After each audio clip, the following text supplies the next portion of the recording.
Hello, everybody. Welcome back to my YouTube channel and ultimately welcome back to LBJ's Corner. And today I have my very good friend, my brother, and a senior colleague. Ladies and gentlemen, let's welcome. Can I call you a doctor? Lawrence. Lawrence. Please, can I call you a doctor?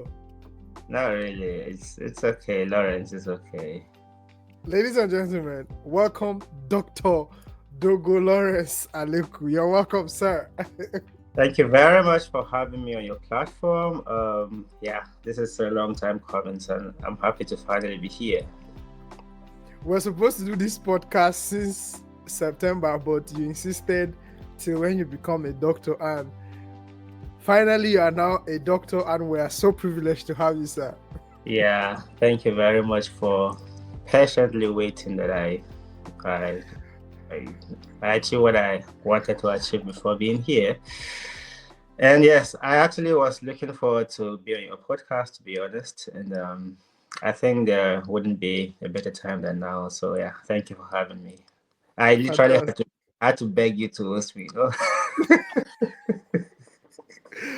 Fantastic. It is. yeah. If you say so, I will take it. Yeah, so you are among the lucky few that could do their PhD while single. So I think you should give testimony to God. So once you defend, just thank God for the opportunity to do it while you're still single. Yeah. And then I think it's a good thing. Wise words from a married man. Okay, my next question.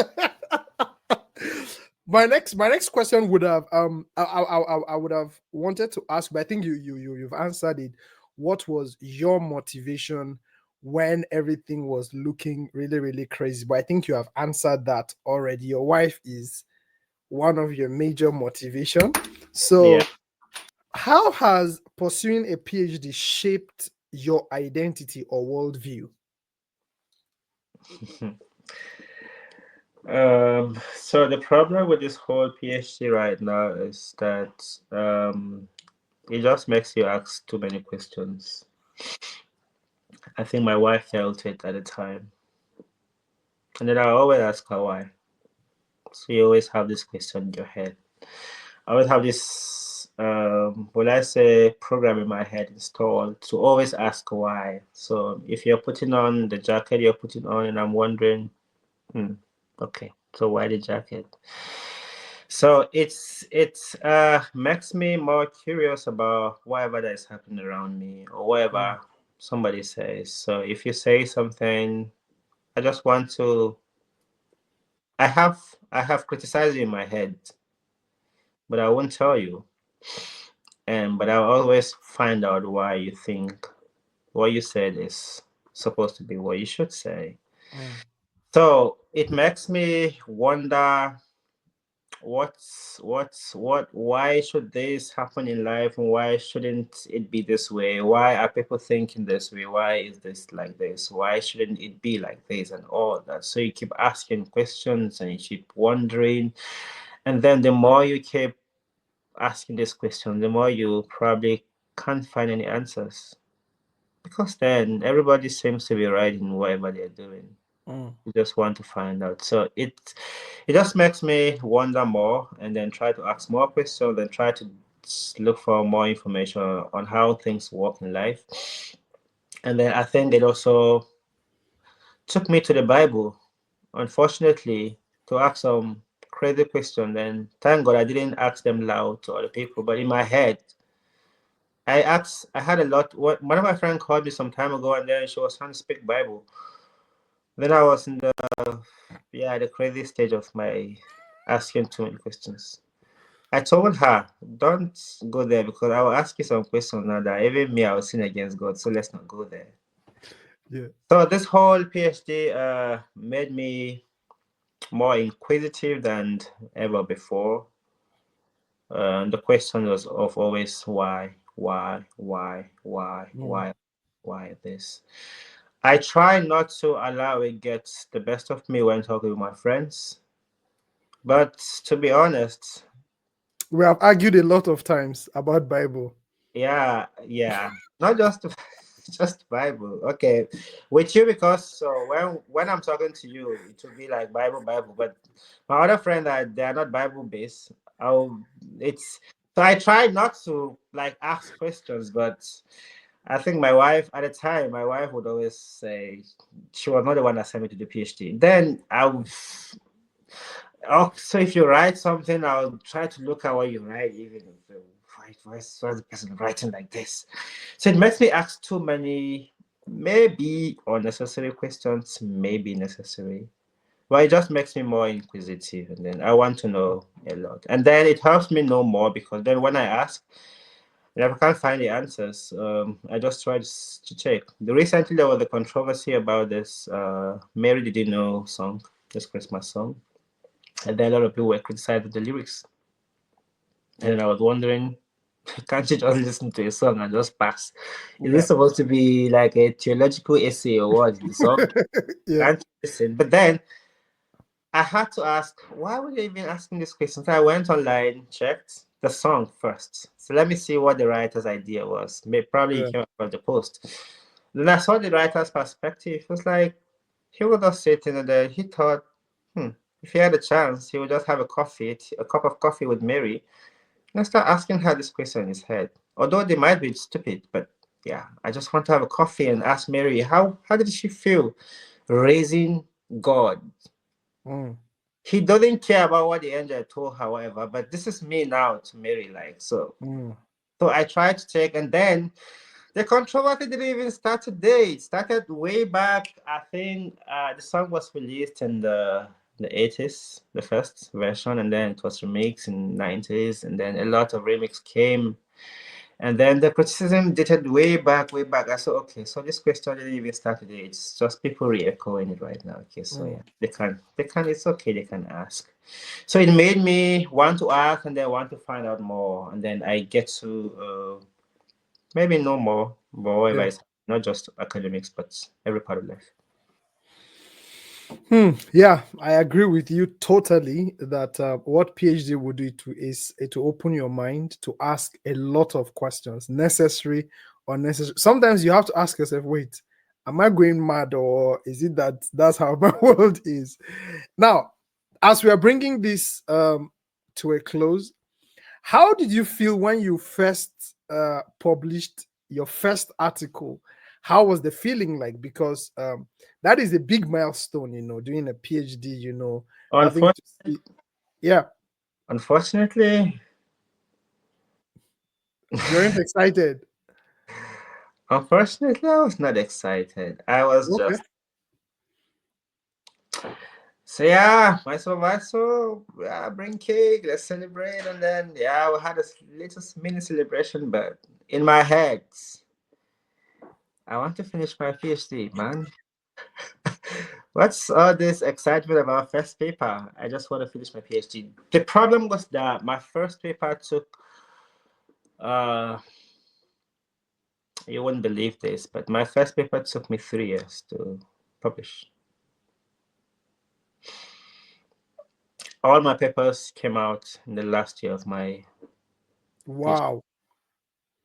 When they started dropping pop, pop, pop, pop. My first paper was rejected twice by a journal. One of the reasons was that it was so it was like 100-page paper. So they wanted just half of it. And then it took me 1 year to put that paper together. It took me a lot of energy. It took me a lot of research. It took me a lot of review. It took me a lot of work. And then a reviewer sat somewhere and thought I should remove half of what I really researched on. Yeah, so I did. And then we sent it. I don't know what happened. Yeah, it took forever, but then it took from the start to the end. It took 3 years. So when it came out, I was not excited because it took 3 years, man. Wow. But subsequently, the rest didn't take that long. The next one got rejected by a journal because they couldn't find. So it's like it's not a popular field. Yeah. So they couldn't find a reviewer to review. Normally they need two, three, four. They couldn't even find one. And they kept it for 6 months. So I was pissed off already. But the good part of it was that it gave me a chance to improve on the manuscript, use my data to do a Yeah. lot of interesting and exciting findings on the same. So the same data I had, I read more about how it worked, and then I developed new ideas. And my supervisor was also very shocked. Yeah, but it gave me, so it was like a blessing in disguise, kind of. Yeah. But then I was not excited, to be honest, when the first paper came out. The goal was that I want to finish my PhD. When I finish, I'll be excited. So when my supervisor was trying to like remind me how that I should be excited, I'm like, yeah, when so I told him, yeah, when I'm done, so I'll combine all the excitement and then I'll be excited. But it's like right now, I just want to finish. Yeah. But, okay, so we celebrated, but I was not really excited in particular. Normally that's weird, so I should be, you Very know. weird. It's a great milestone, but remember that remember that a lot of things will happen through the PhD, but when I started, my head was finishing. Yeah. My head was not in whatever I will achieve within that process. My head was in finishing. I had a colleague that never published anything and he defended, so he published after defense. So I was like, why not me, man? Why not me? I want to finish. Then we'll talk about publication later. But then, incidentally, I published all the papers before I finished, which I think it's good too, because right now that I'm done, I don't have to worry about anything. Okay. Yeah. Yeah, Yeah. but I was not really excited in particular. I was just there, man. Oh. Weak. But yeah, it is what it is. Yeah. That's so strange because I remember when I first published my first paper, I remember my supervisor wrote me, "Oh, congratulations, la la la la la la. You should celebrate." I was so excited because this was like maybe 4 or 5 months when I started, and I Mm. mean to be able to do that for me, it was really exciting. I was like, I said this PhD, I can even do four after this one. I didn't know what was coming for me. I didn't know what was coming for me. Okay. Um, just a little talk around your scholarship. Um, I think when I would share my story is that I would tell everybody, do not start a PhD outside Nigeria without a scholarship because I know how financially tasking it Yeah, is. yeah, I can imagine. I mean, Exactly. for you. And then being in a war-torn country as well. I'll share my story. But I know I you don't don't want to believe comment. I know you don't believe that I'm in a war-torn country. I don't want to comment because you actually went to a non-war torn country and then you returned to the war torn country. So Please, let me not comment. please. We I are only not about to comment, start. but the world should know that you escaped to a place that there was no war, and then you prefer to come back to a place where there was war. Please, let's come back to our topic. So naturally, my PhD will make me to ask you questions. But yeah, it's okay. We have debated that on a personal level, except Okay. if you want us to bring it here. But But, so how is the nature of how was the nature of your scholarship? So my scholarship was fully funded. So the moment I got a scholarship, so my visa fee, my flight ticket, my allowances, my health insurance, my field trip, sample taking field trip allowance, my lab expenses, everything was taken care of. My conference expenses, everything was taken. So it was a fully funded scholarship. So financially, I was okay. I mean, you're not rich, right? It's a scholarship. It's a stipend. So it was meant to keep you afloat. So you're not drowning. You're not living the big boy life. And then you're supposed to be uh financially free from thinking about what next, how to get money to sort out your life. So yeah, financially, the scholarship was fully funded, and then yeah, it was great. It was good. Fantastic. Maybe I think I was lucky. Yeah. And you don't want to agree that you are living the life. It's okay. It's okay. It's okay. No, I think Um, yeah. So there was you that did a self-funded PhD, and then you didn't have to worry about your spouse not being around. And yeah, there was different challenges. Yeah. so there was me that had fully funded, and then I had to worry about yeah. So Yeah, no, of course, of course, of course. Not, I'm not saying it's not a suffering competition, but you're a big man. Um, I don't believe so because then at the time I told you at the time the money meant yeah, nothing. yeah, I know, I perfectly understand that. Yeah. The scholarship you got, I remember when you told me you got the scholarship, I was so shocked, and I asked you, who did you know? Because I mean, the nature of the scholarship you got. I Yeah. asked you, who did you know? And you told Yeah. me nobody. And then you told me the story. I was just blown away because you don't know anybody. You just applied a scholarship from back from Nigeria, you know, and all of that. I think maybe you could just share a little about that. Yeah, so of course, like I mentioned that yeah, my background was not easy, so my father literally didn't know anybody, right? If he knew somebody, I mean, would have leveraged on that, right? So and then all he had was to push us with the little resources he had, and then so he transferred that what I say, never say never spirit. Like go for what you want, regardless of where you're coming from. Just go for it. If it's up for grabs, just go for it. So yeah, there was a scholarship. I knew this way back from my bachelor's already. So like I told you, from my third level, I had 10-year plan. So I knew exactly what I wanted to do. I knew there was a scholarship on the way at some point, and I'll go for it. And then so when I was done with my bachelor's, the first thing I did before I went for NYC was to process my transcript. I just knew that I'm going somewhere. I knew that I was going abroad. So it's like I have to go because I have to go because why not? Yeah. Yeah, so I applied for the scholarship. Of course, I didn't know anybody, so I didn't even think about anything. I just checked the requirement. I just had to apply. Unfortunately, the first time I applied, I didn't get. I applied for masters there, yeah, so I didn't get. The competition was quite high, you know. I didn't get. I didn't want to blame it on the fact that I was qualified and some people that had edges over me because the new Yeah. people got it because the new people.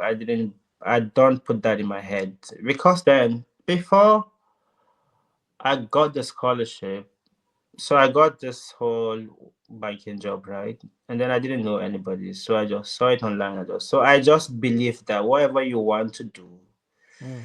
of course, if you have people that could help, why not? You can use them, but don't sit down and Depend just on anybody. Yeah. think that yeah, nobody owes you anything, not even your uncle.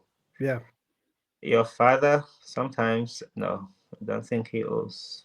Maybe he owes you food when you were growing up, but when you're grown up, you're a man, man. You just have to be a man, right? So yeah, I just applied, and of course, with faith that I would get. But then, what I made sure I had was to try to have all the requirements first, because I knew from 300 level, I knew where I was going to. Mm. I just knew that the easiest way to really go through the doors I want to go through was to get my CGPA intact. Yeah. Because then there's always this cap of you must be 2.1, you must be 4 point whatever. So first of all, let me get the requirement first and then let them decide not to give me because I don't know anybody, right? Mm. So yeah, I tried to get the requirements for the scholarship. So I applied the first time I didn't get. I Because I knew that I just have to get this thing right because I just have to succeed, man. I cannot not succeed. I just have to succeed. So I don't care how. how many times I have to apply? Of course, not just that scholarship. I applied a couple of others too, right? But yeah, I just knew that I just needed a requirement. That's all I need. I don't know anybody, so I don't need anybody. If I Yeah. knew somebody, maybe I would need somebody, but I don't know anybody, so I don't need anybody. And all I needed was who I am, what I'm made of, what I have, what I've achieved so far, and then sell it. And let's hope they'll buy it. So yeah, I was doing masters. I applied for master. I didn't get, so I finished the masters, and then I applied for a PhD, which had relatively less competition, and then I got it. Yeah. First application for the PhD, I got it. Yeah. So what helped me was the requirement that they needed. I had them, and then I prayed, and then it worked. Yes, I remember when you told me the story. I think it made me believe in Nigeria that if you're qualified for some, and true to your words, master's degree is highly competitive, and Yeah. that's just the truth. But Yeah. PhD is there is always less competitive. I think anywhere in the world. Yeah. Um, So okay, it's easier to get a PhD scholarship than the masters because a lot of people want to do masters and then a lot of people are applying for funding. Funny enough, if I knew what I knew now, I would have gotten the master's funding because then I now know that there are lots, especially something like Erasmus. People don't know. Erasmus taking a good number of people every year. And then they send you to different part of EU, depending on what you like. And then they have the option. So during your, for instance, you're in France, within your study in France, you can switch to Portugal and do like 6 months in Portugal and switch to another EU country, Belgium, and just like it just opens you to a pool of opportunities, right?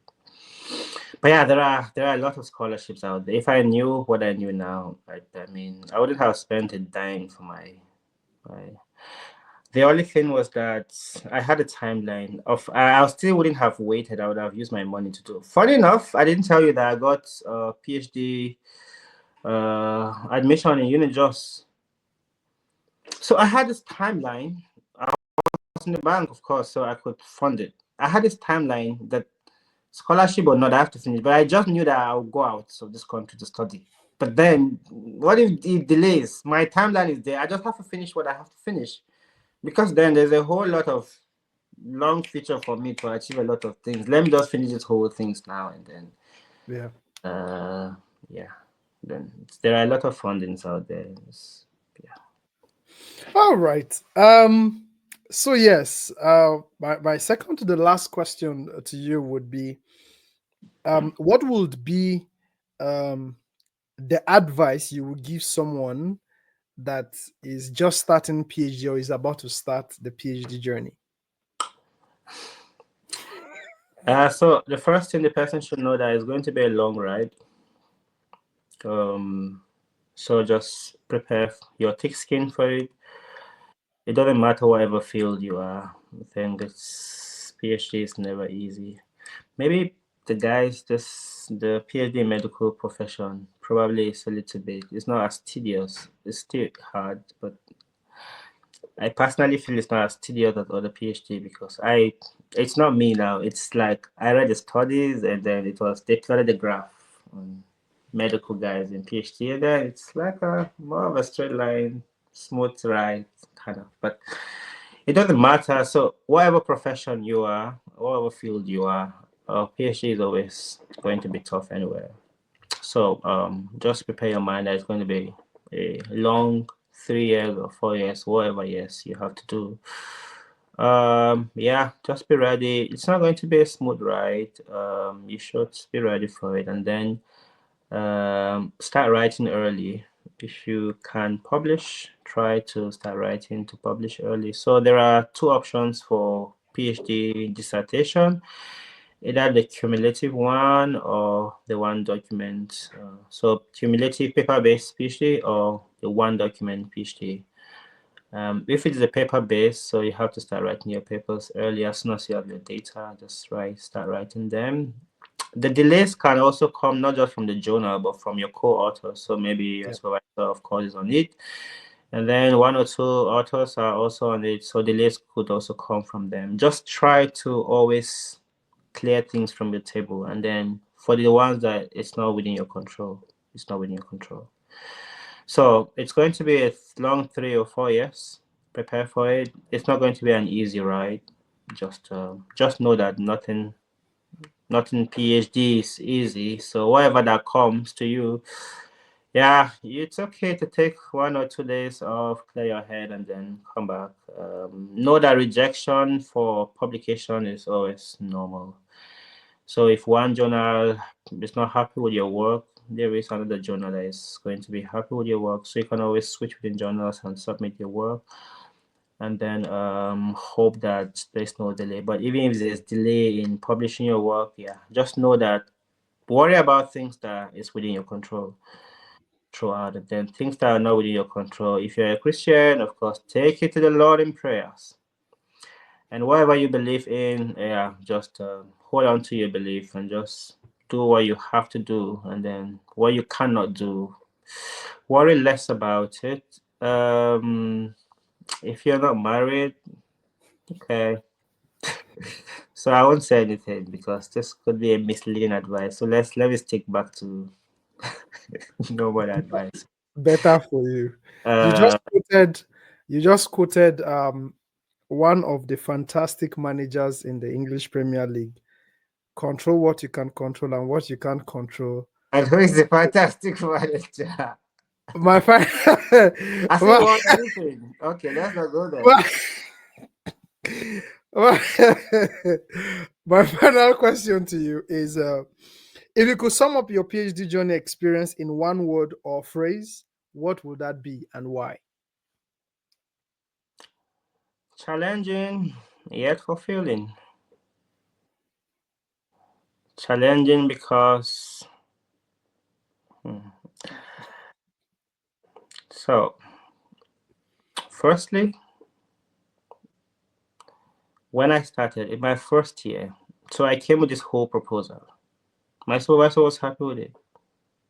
I know in sciences now you have to do measurements, right? And then we took samples to measure. We couldn't find anything. It was like I came all the way, they've been spending money on me for 1 year, and then there's nothing to do on the PhD. So it was like, are we going to change topic? Are we going to abandon the PhD? What are we going to do? So that was when I started the PhD proper. Okay, so it took like a miracle. I told you I used like 7, 8 instruments. Out of the 8 instruments, out of the 8, 7 showed nothing. Remaining one more last. If 7 showed nothing, the last one you already presume that nothing will appear there. So let's just do it to fulfill our righteousness. But likely there's nothing that will be shown from that instrument. So there was a twist of emotion, the twist of what next, what to do, where do I go from here? Do I return back to Nigeria without a PhD? Do I start a new topic that I'll have to finish in 5, 6 years? What do I do? I met my supervisor. Give me a new topic. He was like, if we're going to start a new topic now, to take another 4 or 5 years to finish it. So how do we start? The funding will end in 3 years and all that, blah, blah, blah. Like, he was confused. I was confused. And then he said, let's wait for CVAFS, that's the instrument. Hopefully, it gives us something. But I doubt. He told me he doubts. I already doubted. I knew. He didn't need to tell me. So the challenging part was that for 1 year, almost at the end of 1 year, there likely was no PhD. And I was in the middle of nowhere, in the bush alone, because my supervisor didn't need a PhD. And then when we finally used that instrument, there was light at the end of the tunnel. I don't even know who put the light at the end of the tunnel. I wish we used the instrument first. That would be light in the beginning of the tunnel at the entrance, right? Then I wouldn't have to go through all this emotional challenge of thinking, mentally drained on what to do. Okay. So the challenging part was after 1 year, there was likely no PhD, and then within the twist of 1 week, there was an exciting PhD journey to start. And then in the middle of when there was a good news to start a proper PhD to the end, there was a lot of ups and downs, Yeah. a lot of ups and downs. So that was the challenging part. But the crown of it all that made me feel fulfilled was when I started dishing out my papers. So it started coming out, and then I defended successfully. So when they shook my hands, that congratulations, you successfully defended, I was like, this was literally what I did. I put my hand on my chest and took a deep breath. That kind of, I have done it. So the dreams I had when I was in 300 level, 200 level, finally, I've attained it. So that was the fulfilling part of it. So it was both challenging yet fulfilling. What a way to bring this episode to an end.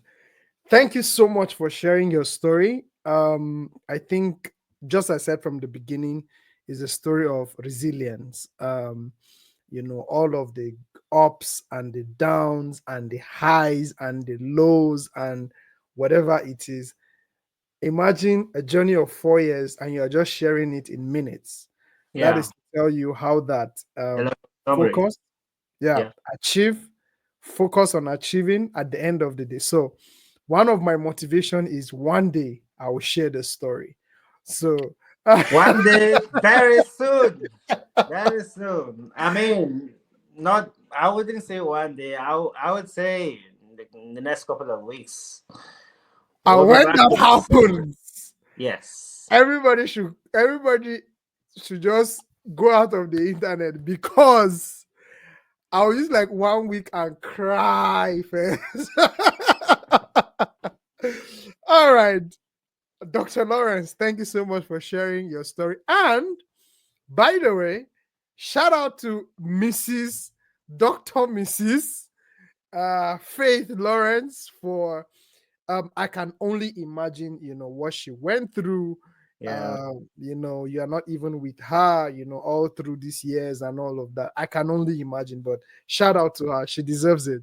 Yeah. She was a strong pillar. She was a strong support. And then I'll see her soon, and then I'll appreciate her properly. Yeah. But she was really a strong. Yeah, please shout out to her. And I know she'll watch this. This is from me telling you, you're a strong woman. So thank you everybody for still sticking around and listening to this amazing story. I hope you're inspired. I hope you know that your background is never a disadvantage. Your dreams are valid. If you set your heart, it will definitely come to pass. Don't be scared to apply for scholarship. Don't be scared of a PhD. It is achievable. If he can do it from all of the seeming disadvantages, but he's here. You do it, yeah. And doctor, you can do it. Thank you, everybody. Catch you on the next one. Bye-bye. Subscribe, like, share, comments on the channel. Thank you very much. See you another time. If the doctor has asked you to do something, go ahead and do it. Oh, yes. Oh, yes. Oh, yes. Oh, yes. Thank you so much for having me.